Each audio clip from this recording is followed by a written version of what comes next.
Sama halnya kalau udah melakukan kekerasan, apalagi kekerasannya itu udah batas yang memang kelewatan banget ya, sampai berdarah-darah, sampai lebam-lebam, lempar, nyekek, wah itu udah batas kekerasan yang udah tingkat tinggi sih ya.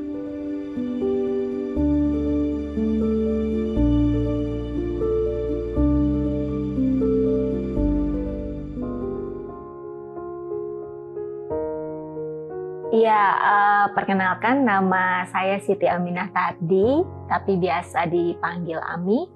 Saya adalah komisioner Komnas Perempuan untuk periode 2020-2025. Nah, kalau kita bicara relasi di ranah personal, itu diartikan di Komnas Perempuan adalah di mana pelaku dan korban itu memiliki pertama relasi perkawinan, relasi kekeluargaan, seperti misalnya ayah terhadap anak, paman terhadap keponakan gitu ya. Kemudian relasi-relasi intim seperti pacaran, kemudian relasi pekerjaan di ranah domestik. Nah, itu jenisnya gitu ya, relasi yang terbangun di ranah personal. Nah, di Indonesia sendiri ranah-ranah ini kita tidak bisa lihat hanya dalam satu undang-undang. Misalkan gini, ranah personal untuk kekerasan terhadap istri atau kekerasan terhadap anak perempuan atau relasi lain tapi dia hidup di dalam rumah tangga, itu sudah diatur di dalam Undang-Undang Penghapusan Kekerasan dalam Rumah Tangga, yaitu Undang-Undang Nomor 23 Tahun 2014. Tapi untuk relasi pacaran, relasi intim itu belum diatur di dalam Undang-Undang PKDRT, sehingga itu harus dilihat bentuk kekerasan yang dialami dalam relasi intim itu apa, gitu ya. Nah, kalau misalnya dalam relasi pacaran dia dipukul, gitu ya, mengalami kekerasan fisik, bisa merujuk ke Undang-Undang Hukum Pidana Umum atau KUHP. Atau misalnya dia mengalami penipuan sejumlah uang, ya ke KUHP. Dan memang ada sejumlah hal yang belum bisa secara tepat ya disasar oleh KUHP karena kemudian tidak mengenali kerentanan korban di dalam relasi personal. Mengapa perempuan kemudian dia sangat rentan di dalam relasi personal, baik kapasitas dia sebagai istri, sebagai anak perempuan maupun sebagai pacar. Jadi kalau di Komnas Perempuan, di dalam catatan tahunan Komnas Perempuan, kekerasan terhadap istri, kekerasan terhadap anak perempuan, dan kekerasan terhadap pacar yang bahkan juga bisa berlanjut walaupun hubungan telah berakhir, seperti kekerasan mantan suami atau kekerasan mantan pacar gitu ya. Ini menunjukkan ruang personal itu menjadi ruang yang tidak aman bagi perempuan. Kemudian pertanyaannya kenapa? Karena kembali kepada relasi yang tidak imbang antara laki-laki dan perempuan. Dan kemudian kalau itu usia anak, tentu akan ditambah dengan orang dewasa terhadap anak gitu. Nah, di dalam masyarakat kita secara sosial kan laki-laki ditempatkan lebih superior dan perempuan lebih subordinat, di mana kemudian diasumsikan bahwa laki-laki itu memiliki power, memiliki kuasa untuk menentukan, untuk mengatur, untuk menghukum gitu ya terhadap perempuan atau orang-orang di bawahnya atau yang dikuasanya bisa dia kuasai. Kemudian hal yang kedua yang memang kompleks di ranah personal ini adalah ini terjadi dan mengaitkan atau terkait dengan relasi emosional. Misalkan kekerasan terhadap istri itu tinggi, tapi juga itu selalu berulang. Kekerasan terhadap pacar itu tinggi, tapi selalu berulang. Di situ berlaku apa yang disebut dengan siklus kekerasan. Ada ketegangan, kemudian ada kekerasan baik fisik, psikis, seksual maupun ekonomi. Kemudian ada fase bulan madu atau minta maaf, di mana misalnya pasangan yang cowoknya akan bilang, aku minta maaf, aku tidak akan melakukan lagi, aku hilaf, atau berbagai alasan ya. Kemudian yang perempuan atau korban ini akan menilai, oh dia sudah minta maaf, kalau saya maafkan mungkin dia akan berubah. Dan kemudian juga membangun, oh ini salah saya. Kalau saya tidak membuka handphonenya, saya tidak cerewet, tanda kutip ya, atau tidak mengomentari, mungkin saya tidak dipukul. Di fase itu terjadi hal-hal seperti itu, sehingga kemudian terjadilah pemaafan. Hubungan kelihatan baik, gitu ya. Itu berputar karena ada harapan, ada ikatan emosi bahwa ini akan selesai, ini akan berakhir. Nah, itu yang mencirikan kompleksnya atau rumitnya kasus-kasus kekerasan di ranah personal. Ada relasi keluarga, ada relasi emosi, ada relasi cinta di situ, sehingga setiap pasangan harus mengenali bentuk-bentuk kekerasan dan siklus kekerasan, dan juga khususnya korban juga mengenali dan tahu bagaimana menghentikan siklus kekerasan ini.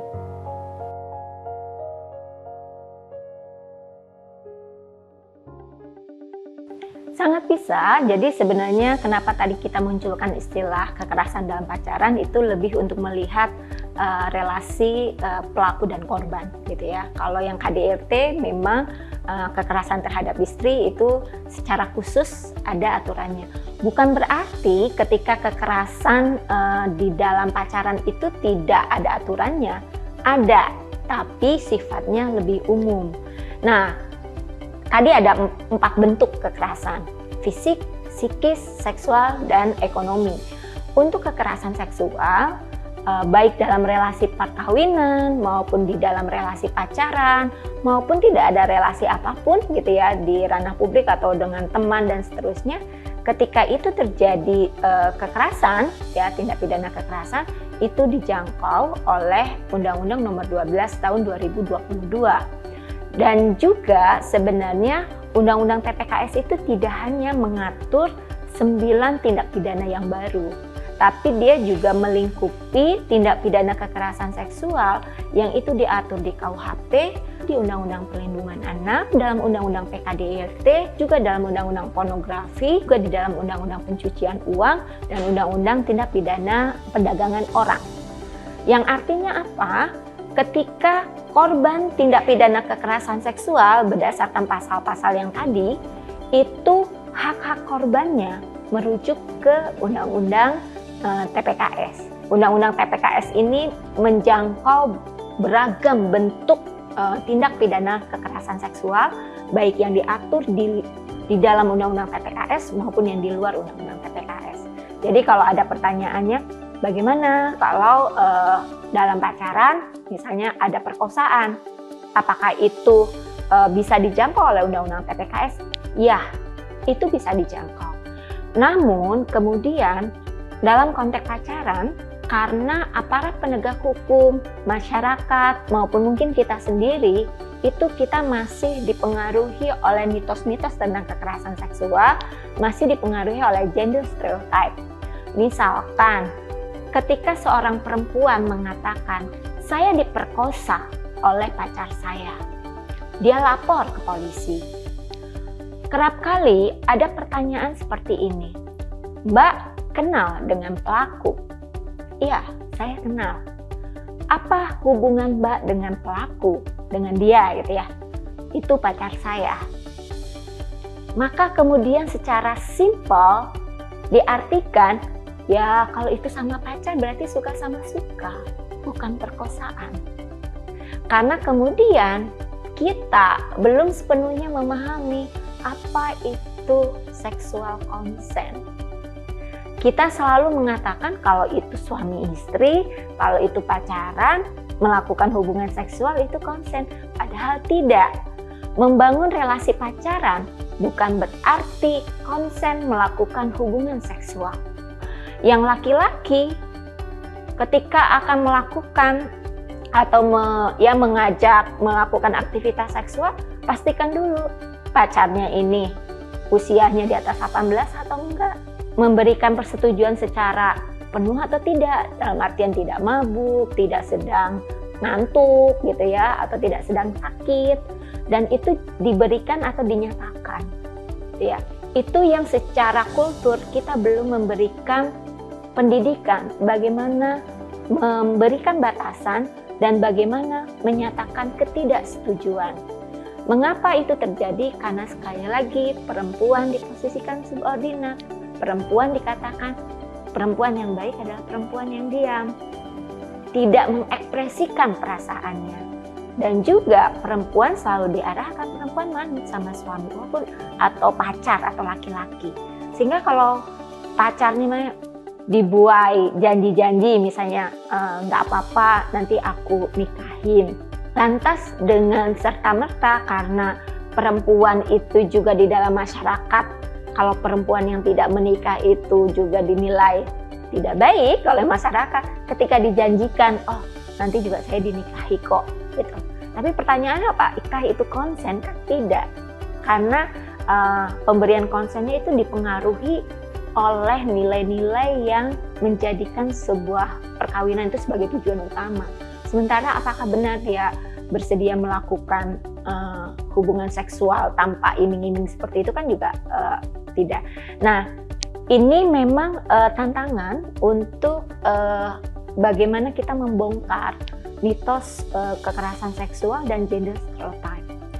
Gender stereotype ini akan mempengaruhi bagaimana sistem hukum atau aparat penegak hukum termasuk lembaga layanan dalam memberikan layanan terhadap korban.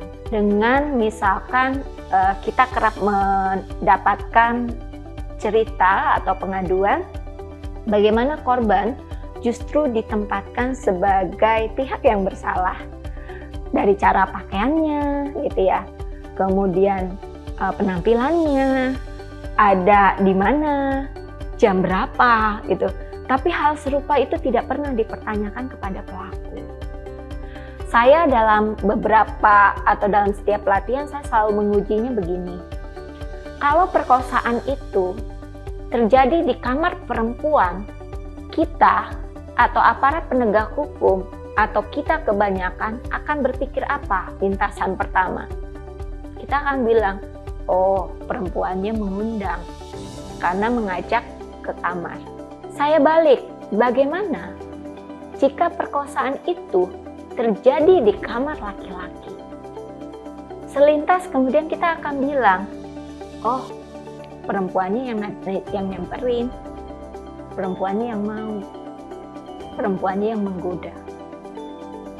Itu contoh kuatnya gender stereotype, kuatnya mitos terkait kekerasan seksual di dalam masyarakat. Nah, Undang-Undang TPKS sendiri sebenarnya memberikan panduan bahwa aparat penegak hukum, lembaga layanan, di dalam melakukan pemeriksaan terhadap korban, dia tidak boleh merendahkan harkat dan martabat korban, kemudian tidak boleh bertanya itu atau memeriksa dengan mempertanyakan riwayat seksual, pertanyaan yang membuat korban itu dipersalahkan.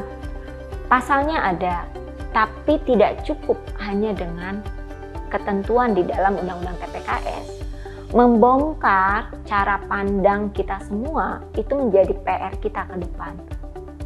Sudah ada panduannya, sudah ada ibaratnya pagarnya nih, korban nggak boleh diperlakukan demikian, tapi untuk mengubah cara pandang itu kita memerlukan langkah-langkah strategis termasuk pendidikan bagi aparat penegak hukum.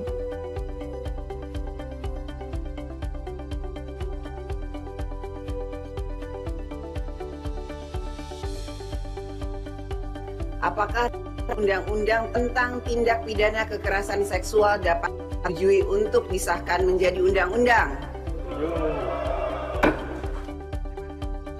Nah, Undang-Undang TPKS itu memandatkan ada 10 peraturan pelaksana yang saat ini sedang disusun dan sudah masuk di tahap sinkronisasi dan harmonisasi di Kemenkumham dan Seknek. Jadi, kemudian pertanyaannya, apakah dengan demikian Undang-Undang TPKS belum berlaku? Enggak. Undang-Undang TPKS sudah berlaku sejak 9 Mei 2022. Namun betul, dengan luasnya wilayah kita itu belum semuanya terinformasikan. Juga ada keraguan dalam artian begini, kalau misalnya di Undang-Undang TPKS itu kan korban 1 kali 24 jam dia harus mendapatkan pelindungan sementara gitu ya. Korban harus didampingi pemeriksaannya oleh pendamping gitu. Nah, sementara pada tatanan struktur di berbagai lembaga itu belum, misalnya di Undang-Undang TPKS gini, pemeriksaan korban tindak pidana kekerasan seksual itu diperiksa oleh penyidik, penuntut umum atau hakim yang dia kompeten. Apa arti kompeten? Kompeten itu dia sudah mengikuti pelatihan tentang tindak pidana kekerasan seksual gitu ya, atau sudah memiliki pengalaman. Nah, kadang kita hanya lihat itunya aja. Oh, dia sudah kompeten mengikuti pelatihan bla bla bla. Sementara misalnya peraturan, pembuatan kurikulum, modul itu masih berjalan. Itu tetap bisa dilakukan karena sebenarnya ada klausul di bawahnya. Jika itu belum ada penyelidik, penyidik, jaksa atau hakim yang tersertifikasi atau memiliki kompetensi khusus untuk tindak pidana kekerasan seksual, itu bisa didasarkan kepada penunjukan dari atasan yang bersangkutan.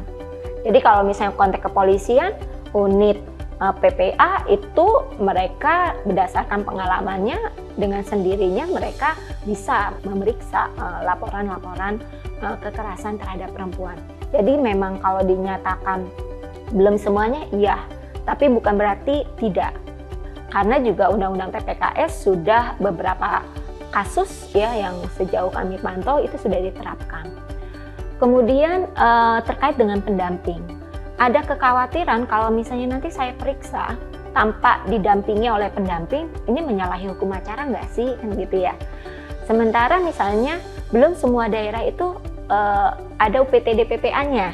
Belum semua daerah itu antara lembaga layanan berbasis masyarakat itu terkoneksi dengan penyidik. Nah, itu misalnya salah satu faktor yang menyebabkan ada hambatan ya atau keraguan-keraguan untuk menerapkan Undang-Undang TPKS. Tapi kita juga harus optimis karena dengan kerja bersama termasuk KPPA, Komnas Perempuan, KPAI maupun lembaga layanan termasuk kepolisian, sedikit demi sedikit kita learning by doing gitu ya. Kalau kasus ini dipakai Undang-Undang TPKS, kira-kira pasal berapa yang tepat gitu ya. Itu kita kerap berkolaborasi, misalnya untuk kasus ini ahlinya dari mana ya untuk menjelaskan. Jadi memang ini sudah berjalan walaupun belum sempurna.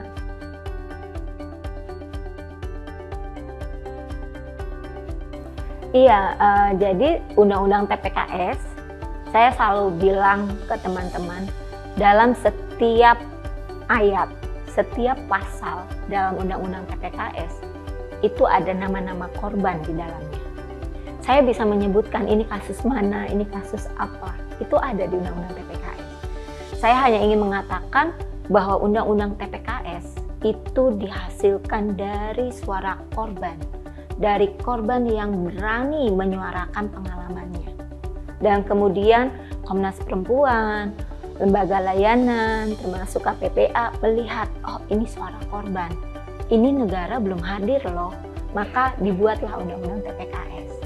Jadi Undang-Undang TPKS ini adalah suara korban dan ini memberikan jalan bagi perempuan lain, bagi korban lain untuk melanjutkan, intinya melanjutkan dalam artian apa? Menjadikan Undang-Undang TPKS itu sebagai perisai, menjadikan Undang-Undang TPKS ini sebagai alat untuk mendorong keadilan ya. Karena di Undang-Undang TPKS lah yang mengakui hak-hak korban. Di KUHP itu tidak ada jaminan hak korban. Undang-Undang TPKS menjamin hak atas penanganan, hak atas pelindungan, dan hak atas pemulihan korban. Sejak pelaporan, proses peradilan, berarti ini penyidikan, penuntutan, pemeriksaan pengadilan, dan setelah proses pengadilan. Itu jaminan negara terhadap korban. Dan yang tak kalah penting, di Undang-Undang TPKS itu dimandatkan bahwa korban TPKS itu tidak boleh digugat secara perdata maupun pidana ya atas laporan atau pengaduan kekerasan seksual yang ia lakukan. Ini kan jaminan yang luar biasa. Agar ini mewujud dan teman-teman perempuan maupun masyarakat bisa menjadikan undang-undang TPKS ini mencapai tujuannya, maka kita harus mengenali dan membaca ya undang-undang TPKS, kemudian terus bersuara terkait kekerasan seksual, dan kemudian yang terakhir yang tidak kalah penting adalah kita mendukung korban. Itu menjadi hal yang penting. Kenapa dukungan terhadap korban itu harus terus kita lakukan, agar korban sekali lagi tidak merasa sendiri dan dia percaya diri dan yakin untuk menggunakan undang-undang TPKS.